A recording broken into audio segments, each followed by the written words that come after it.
కార్పొరేషన్లో అనేక సమస్యలతో కొట్టుమిట్లాడుతున్నారు ప్రజలు. ప్రధానంగా రైల్వే ట్రాక్ పక్కన ఉన్న కాలనీలో అనేక సమస్యలు ఉన్నాయి. వారికి ప్రధానంగా డ్రైనేజీ, అదేవిధంగా వీధి లైట్లు, దాంతోపాటు తాగునీటి సమస్య, దోమల బెడద ఇలాంటి సమస్యలు అనేకంగా ఉన్నాయి. నిజామాబాద్ కార్పొరేషన్లో ఎన్నికల వేళ ప్రజలు ఏమంటున్నారు?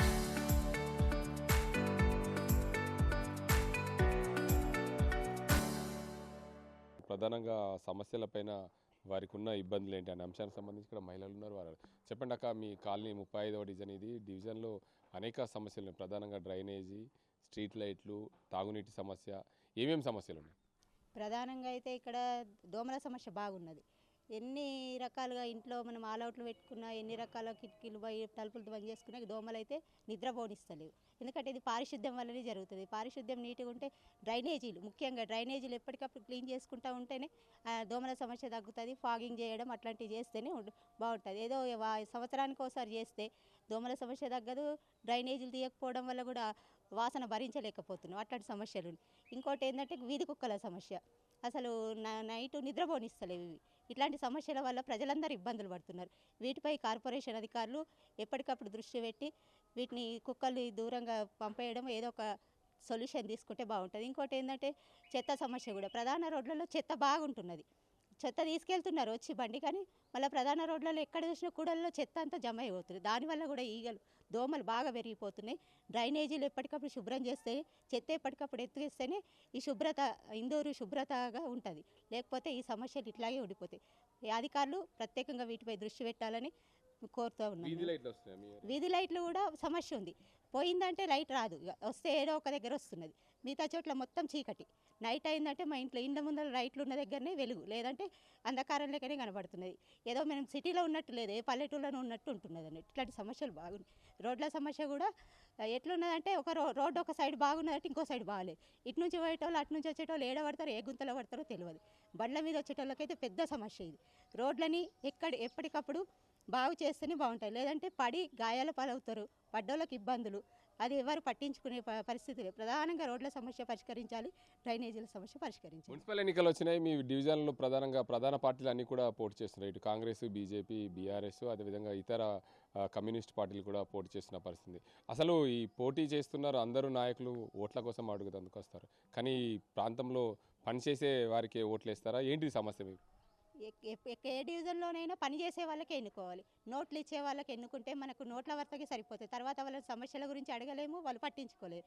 ఎవరైతే మనకు సమస్యలు పరిష్కరిస్తారో వాళ్ళకు ఓటేసి గెలిపించుకుంటేనే సమస్యలను పరిష్కారం అవుతాయి. లేదంటే 5 ఏళ్ల వరకు మనం ఇలాంటి పరిస్థితిని ఎదుర్కోవాల్సి వస్తుంది. ప్రధానంగా ఇక్కడ ఈ కాలనీలోనే నివాసం ఉంటారు. ఈ డివిజన్లో కమ్యూనిస్టు పార్టీ నుంచి కూడా పోటీ చేస్తున్న పరిస్థితి. నూర్జాన్ గారు చెప్పండి, ప్రధానంగా ఈ కాలనీలో మీరు నివాసం ఉంటున్నారు, ఏంటి అక్క మీ ప్రాంతంలో ఏమేమి సమస్యలు? నిజామాబాద్ జిల్లాలో 35వ డివిజన్ కావచ్చు, ఇతర మండల ఏదైతే డివిజన్లు కావచ్చు, విపరీతంగా చెత్త సమస్య ఉంది. ఈ చెత్తకు సంబంధించింది బండి వస్తుంది, మీద వేసుకొని వెళ్ళిపోతారు. కొన్ని కూడలలో చూస్తే మీరు చెత్తలు ఇక్కడనే 4 సెంటర్లు ఉన్నాయి. విపరీతమైన చెత్త వల్ల దోమలు విపరీతంగా పెరుగుతున్నాయి. దోమలు సాయంత్రం కాగానే ప్రతి ఇళ్లల్లో దోమలతోటి అనేక రోగాలు వస్తున్నాయి. మలేరియా కావచ్చు, టైఫాయిడ్ కావచ్చు. మాస్ ఏరియా ఇదంతా. మాస్ ఏరియాలలో ఎవరైనా అధికారులు కానీ కార్పొరేటర్లు కానీ పట్టించుకోరు. ఎక్కడ పట్టించుకుంటారంటే వాళ్ళ ఇల్లు చుట్టూ, లేకుంటే ఉన్నోడు ఎవరైతే బాగా కార్పొరేట్ వాళ్ళైతే ఎవరైతే ఉంటారో డబ్బున్నోడు వాళ్ళ ఇంటి చుట్టూ అధికారులు తిరుగుతారు.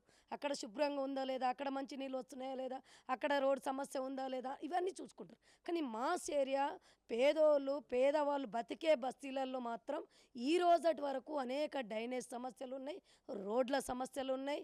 అదేవిధంగా ఇవాళ దోమలు విపరీతంగా ఉన్నాయి. కుక్కల గురించి 4 సార్లు జోన్ ఆఫీసులో కంప్లైంట్ చేస్తే ఈ రోజటి వరకు వీధి కుక్కలకు పట్టించుకోలేరు, కుక్కలను పట్టుకొని పోలేరు. కాబట్టి రాత్రి పూట కాగానే కుక్కల బెడద విపరీతంగా అయింది. కష్టం చేసి ఇవాళ పండుకొని రాత్రి టైం అంటే బావు అనే కుక్కలు, చిన్నపిల్లలు తిరుగుతున్నారు. చిన్నపిల్లలకు బయటకు పంపించాలంటే అనేక భయం.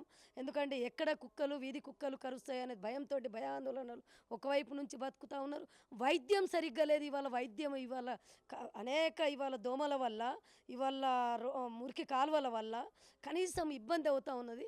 ఎక్కడైతే బాగా అఫీషియల్ ఏరియాలలో ఉందో 2 రోజులకు 3 రోజులకు ఒకసారి డ్రైనేజ్ సమస్యలు అక్కడ పరిష్కారం అవుతుంది. మాస్ ఏరియా కదా, మాస్ ఏరియాలో మాత్రం కనీసం 2 నెలలకు ఒక్కసారి కూడా చూడటానికి ఎవరు సిద్ధపడరు. మొత్తం పేరుకోపోయిన తర్వాత, దోమలు పెరిగిన తర్వాత అనేక మంది రోగాల పాలవుతున్నారు. కాబట్టి ఇప్పటివరకు పట్టించుకోవట్లేదు. కార్పొరేషన్ అధికారులు అంటే ఏ రకంగా ఉండాలి, కనీసం వారానికి ఒక్కసారైనా బస్తీలలో సందర్శించాలి, బస్తీలలో ఏ సమస్య ఉన్నది అని తెలుసుకోవాలి. కానీ ఇవాళ పంబోడి ఏరియాలో కనీసం మంచినీటి సౌకర్యం చాలా ఇబ్బందిగా ఉంది. 1-2 రోజులు మంచినీళ్ళు రాకుంటే బిందెలు పట్టుకొని రోడ్ల మీదకి వెళ్ళి తెచ్చుకోవాల్సిన పరిస్థితి ఉంది. మంచినీళ్ళు ఎందుకు రావు? ఆ మంచినీళ్ళు వచ్చిన మురికి నీళ్ళు సరిగా నీళ్లు కూడా మంచిగా సరిగ్గా చేసి కూడా ఇవ్వట్లేరు. ఇప్పుడు మీరు అఫీషియల్లో వెళ్ళండి, మంచినీళ్ళు అనేది ఎట్లా వస్తాయంటే వాళ్ళు ఫిల్టర్ నీళ్ళు తాగుతారు ఉన్నోళ్ళు. పేదోడికి మున్సిపాలిటీ నీళ్ళే కావాలి కాబట్టి ఆ నీళ్లు కూడా సరిగ్గా రావట్లేవు, మురికి నీళ్ళు వస్తున్నాయి. మీరు 35వ డివిజన్లో పోటీ చేస్తున్నారు కదా, మీరు ఒకవేళ గెలిస్తే ఏం చేస్తారు? మేము పోటీ చేస్తున్నాం ఒక పాయింట్ అయితే, పోటీ చేయకముందు కూడా గల్లీలలో అనేక సమస్యల మీద కొట్లాడుతున్నాం, పోరాటాలు చేస్తున్నాం, అధికారులతోటి సమస్యల పరిష్కారం చేసుకుంటున్నాం. భవిష్యత్తులో మేము గెలిస్తే మాకు ఒకవేళ ఇక్కడ కార్పొరేట్ అవకాశం ఇస్తే ఇక్కడ జనాలు ప్రజలు ఖచ్చితంగా అభివృద్ధి వైపు చూస్తాం. ముఖ్యంగా పేదోళ్లకు పింఛన్ రావట్లేదు, రోడ్ సమస్య ఉంది, మంచినీటి సమస్య ఉంది, అదేవిధంగా ఇవాళ ఇళ్ళ సమస్య ఉంది. వచ్చి కాయిదారు రాసుకొని పోతున్నారు. చాలామందికి ఇళ్ళు లేవు ఇక్కడ పంబోడి ఏరియాలో, ఇక్కడ నామదేవాడలో, అమర్వాళ్ళు. అలాంటి వాళ్ళకు ఇప్పటికే మా సిపిఎం పార్టీ అనేక పోరాటాలు చేస్తుంది. పోరాటాల వైపు ఇవాళ కార్మికుల గురించి, ఇవాళ కార్మిక ఉద్యమ నాయకురాల గురించి నేను కోరుకుంటున్నా. ఇక్కడ అభివృద్ధి ఖచ్చితంగా చేసే ప్రయత్నం చేస్తాం. అధికారంలో వస్తే ఇంకా అభివృద్ధి కోసం పోరాటం చేస్తాం. ఒక్కసారి అవకాశం ఇవ్వాలనేదే కోరుకుంటున్నాం. మరోవైపు ఈ కాలనీ వాసులు ఉంటారు, వారిని అడుగుదాం. ఈ కాలనీలో అసలు మీది ఇదే కాలనీ? ఎక్కడ ఉంటారు? మీ కాలనీలో ఏమైనా సమస్యలు ఉన్నాయా? ఏమంటారు మొత్తానికి చూడొచ్చు, ఈ ఏదైతే నిజామాబాద్ నగరంలో అనేక సమస్యలతో కొట్టుమిట్లాడుతున్నాం. మీకు ప్రధానంగా ఈ మాస్ ఏరియా, ఇది మాస్ ఏరియాలో ఎప్పుడు కూడా డ్రైనేజీ సమస్య కొట్టుమిట్లాడుతుంది. ప్రధాన కూడిల్లో చెత్త చెదారం అంతా అలాగే ఉంటుంది. ఏదైతే కార్పొరేట్ వ్యవస్థ ఆ ప్రాంతంలో ఉన్నత స్థాయిలో నివసించే ప్రాంతాల్లో రోజువారీగా చెత్త క్లీన్ చేస్తారు. కానీ ఈ ప్రాంతంలో రోజువారీ చెత్త తీయాలంటే అనేక ఇబ్బందులు పడుతుంది మున్సిపాలిటీ. దానికి సంబంధించి డ్రైనేజీ వ్యవస్థతో పాటు అనేక దోమల బెడద, కుక్కల బెడద అనేకంగా ఉంది. తాగునీటి సమస్య అనేకంగా ఉంది. వీటన్నింటి కూడా తీర్చే వారికే ఓటేయాలని చెప్పి ఈ ప్రాంత ప్రజలు అంటున్నారు. ముఖ్యంగా ఎన్నో ఏళ్ళుగా ఈ ప్రాంతంలో మేము పనిచేస్తాం, వీరందరికీ అండదండగా ఉన్నాం. ప్రజలు మమ్మల్ని ఆశీర్వదించి గెలిపించితే మరిన్ని సమస్యలు తీర్చే దిశగా ప్రయత్నాలు చేస్తామని చెప్తున్నారు. ఇది ఇక్కడ పరిస్థితి. కెమెరా సాజింతో గంగారెడ్డి, RTV నిజామాబాద్. చరిత్ర సృష్టించినోడు